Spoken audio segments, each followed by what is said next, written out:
నమస్తే, welcome to Sakshi education. This is Ram. UPSC civil services సంబంధించినటువంటి 2026కు సంబంధించినటువంటి నోటిఫికేషన్ విడుదలైంది.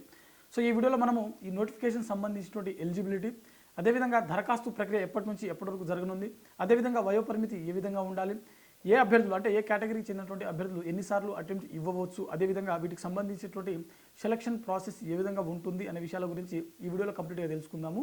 ముందుగా ఈ వీడియోని చూస్తున్నటువంటి ప్రతి ఒక్కరు కూడా ఈ వీడియోని తప్పకుండా లైక్ చేయండి.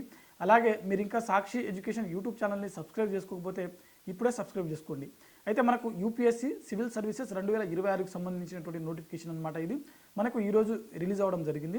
వీటికి సంబంధించినటువంటి అప్లికేషన్ ప్రాసెస్ వచ్చేసరికి మనకు ఫిబ్రవరి 4 నుంచి ఫిబ్రవరి 24 వరకు మనకు ఇది అందుబాటులో ఉంటుంది. అఫీషియల్ వెబ్సైట్ అయినటువంటి UPSC union public service commission సంబంధించినటువంటి అఫీషియల్ వెబ్సైట్ ఏదైతే ఉందో అందులో మనకు వీటికి సంబంధించినటువంటి అప్లికేషన్ ప్రాసెస్ అనేది అందుబాటులో ఉంటుంది.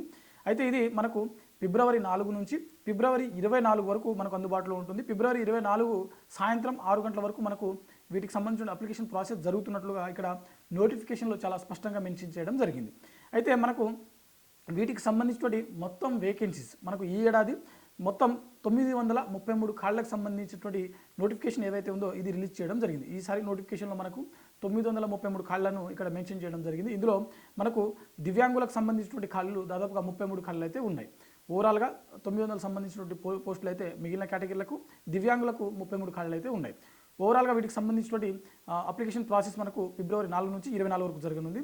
అయితే వీటికి సంబంధించినటువంటి మనకు సెలక్షన్ ప్రాసెస్ ఏ విధంగా ఉంటుందో ఒకసారి చూసినట్లయితే ఇక్కడ ఎవరైతే ఈ పోస్టులకు దరఖాస్తు చేసుకున్నటువంటి అభ్యర్థులు ఉంటారో మనకు ముందుగా ప్రిలిమినరీ ఎగ్జామ్ అనేది కండక్ట్ చేయడం జరుగుతుంది. సో పేపర్ 1 పేపర్ 2 ఉంటుంది. పేపర్ 1 జిఎస్, పేపర్ 2 వచ్చేసరికి మనకు సిసిఆర్ పేపర్ ఉంటుంది. ఆ తర్వాత మనకు మెయిన్స్ ఎగ్జామ్స్ కూడా కండక్ట్ చేయడం జరుగుతుంది. ఎవరైతే మెయిన్స్ క్వాలిఫై అయినటువంటి అభ్యర్థులు ఉంటారో వీరికి మాత్రమే ఇంటర్వ్యూకి పిలవడం జరుగుతుంది. సో ఇంటర్వ్యూలో ఎవరైతే ఒకవేళ అంటే అక్కడ సెలెక్ట్ అయినటువంటి అభ్యర్థులు డైరెక్ట్ ఐఏఎస్, ఐపీఎస్లు, ఐఎఫ్ఎస్లు ఇట్లా అయ్యేటువంటి అవకాశం ఉంటుంది. కానిటువంటి అభ్యర్థులు ఎవరైనా అంటే యూపీఎస్సీ ఇంటర్వ్యూ అటెంప్ట్ చేసినప్పటికీ ఉద్యోగాలకు సెలెక్ట్ కానిటువంటి అభ్యర్థులు ఎవరైతే ఉంటారో వీరి కోసం యూపీఎస్సీ ప్రతిభా సేతు అనే పోర్టల్ని కూడా తీసుకురావడం జరిగింది. సో దీని ద్వారా ఏంటంటే ఎవరైతే ఇంటర్వ్యూ వరకు వెళ్ళినటువంటి అభ్యర్థులు ఉంటారో ప్రతి ఒక్కరికి నాన్ గవర్నమెంటల్ సంబంధించినటువంటి కొన్ని పోస్టులు అయితే ఉంటాయన్నమాట. సో అవి నేరుగా మనకు ఎంపిక చేసుకోవడానికి అక్కడ అవకాశం కూడా ఉంటుంది. సో మనకు ప్రతిభా సేతు ద్వారా దేశవ్యాప్తంగా ఉన్నటువంటి వివిధ సంస్థలలో ప్రభుత్వ రంగ సంబంధించినటువంటి సంస్థలు కావచ్చు, ఇతర ప్రైవేట్ సంస్థలు కావచ్చు, వాటికి సంబంధించినటువంటి కొన్ని ముఖ్యమైన పోస్టులకు సంబంధించినటువంటి డైరెక్ట్ సెలక్షన్స్ కూడా జరుగుతాయని చెప్పి యూపీఎస్సీ ఈసారి మనకు నోటిఫికేషన్ చాలా స్పష్టంగా మెన్షన్ చేయడం జరిగింది.